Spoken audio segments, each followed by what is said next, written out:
गतिविधियों के चलते निलंबित कर दिया गया। मुझे मालूम है आप पिछले 1.5 घंटे से मेरी प्रतिक्रिया लेने के लिए इंतजार कर रहे थे। मैं इतना ही कहूंगा कि बहन कुमारी मायावती जी का हमेशा मैं शुक्रगुजार रहूंगा कि उन्होंने मुझे बहुजन समाज पार्टी का टिकट देकर के लोकसभा का सदस्य बनने में मेरी मदद की। बहन जी ने मुझे बहुजन समाज पार्टी लोकसभा में संसदीय दल का नेता भी बनाया। मुझे सदैव उनका असीम स्नेह और समर्थन मिला है। उनका आज का फैसला जरूर दुर्भाग्यपूर्ण है। मैंने अपनी पूरी मेहनत और लगन के साथ बहुजन समाज पार्टी को मजबूत करने का भरसक प्रयास किया और कभी भी किसी प्रकार का पार्टी विरोधी काम नहीं किया है। इस बात की गवाह मेरे अमरोहा की जनता है। मैंने भारतीय जनता पार्टी की सरकार की जन विरोधी नीतियों का विरोध जरूर किया है और आगे भी करता रहूंगा। चंद पूंजीपतियों द्वारा जनता की संपत्तियों की लूट के खिलाफ मैंने आवाज उठाई है और आगे भी उठाता रहूंगा, क्योंकि यही सच्ची जनसेवा है। यदि ऐसा करना जुर्म है तो मैंने जुर्म किया है और मैं इसकी सजा भुगतने के लिए तैयार हूं। अमरोहा की जनता को मैं आश्वासन देना चाहता हूं कि आपकी सेवा में मैं हमेशा हाजिर रहूंगा।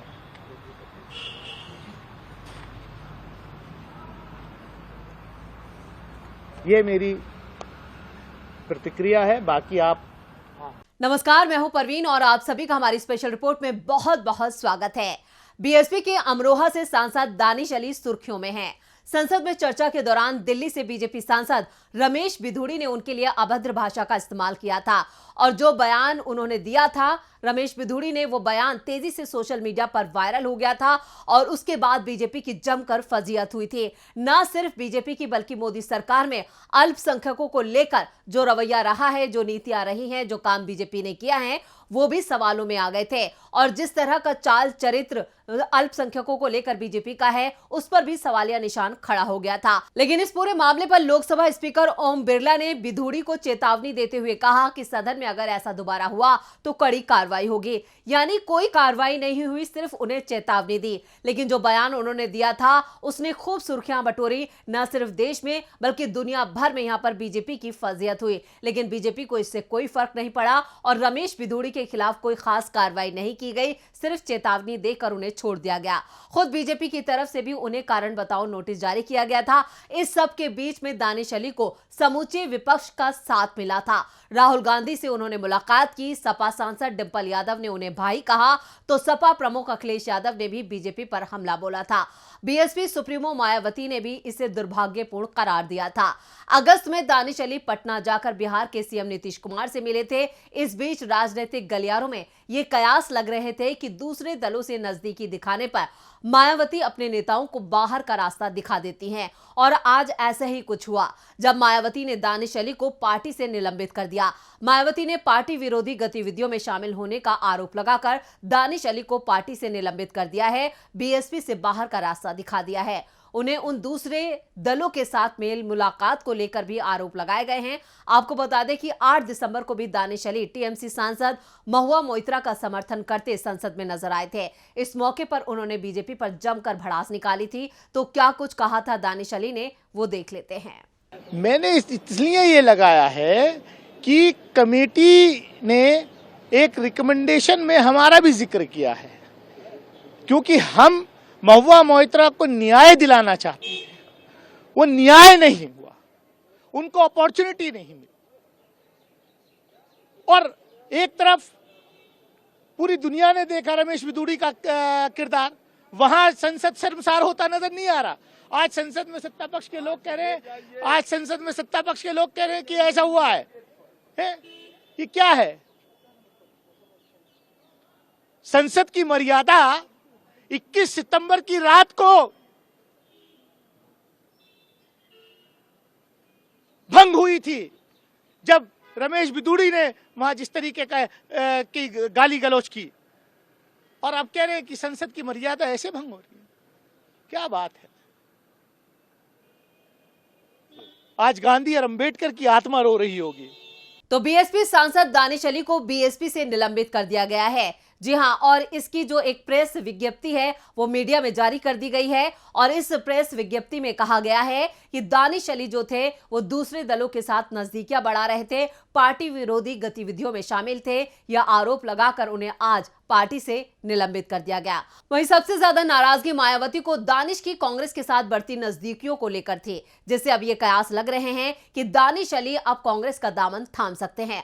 फिलहाल ये कयास हैं, इसकी पुष्टि हम नहीं करते हैं, लेकिन जो खबरें चल रही हैं, जो अटकलें लगाई जा रही हैं, वो इसी तरफ इशारा कर रही हैं। और इससे पहले भी यहां पर जिस तरह से नीतीश कुमार से मुलाकात की थी दानिश अली ने, उससे भी यह संकेत मिल रहा था कि वो इंडिया गठबंधन में शामिल हो सकते हैं। बहुजन समाज पार्टी ने अपने सांसद दानिश अली को पार्टी विरोधी गतिविधियों में शामिल होने के आरोप में निलंबित कर दिया है। इसको लेकर बीएसपी ने एक प्रेस रिलीज जारी की है मीडिया में, और इस प्रेस नोट में यहां पर उन्होंने लिखा है कि आपको अवगत कराते हैं कि अमरोहा से सांसद दानिश अली को पार्टी विरोधी गतिविधियों में शामिल होने के आरोप में उन्हें पार्टी से बाहर किया जा रहा है।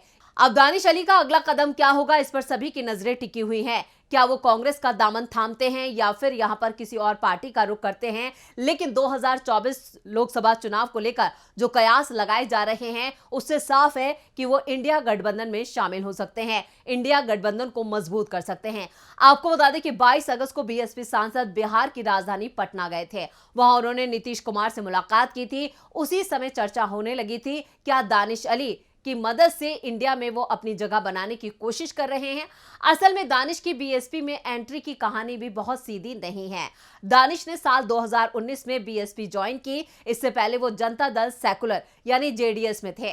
दानिश अली को कर्नाटक में जेडीएस और कांग्रेस के बीच गठबंधन कराने का श्रेय दिया जाता है। इसलिए जब 2019 में उन्होंने बीएसपी ज्वाइन की तो जेडीएस नेता एचडी कुमारस्वामी ने इसे राजनीतिक समझौता कहा था। उनका कहना था कि हमने रणनीति के तहत दानिश अली को बीएसपी ज्वाइन करने को कहा ताकि संसद में बीएसपी और जेडीएस के सांसदों की संख्या में बढ़ोतरी की जाए।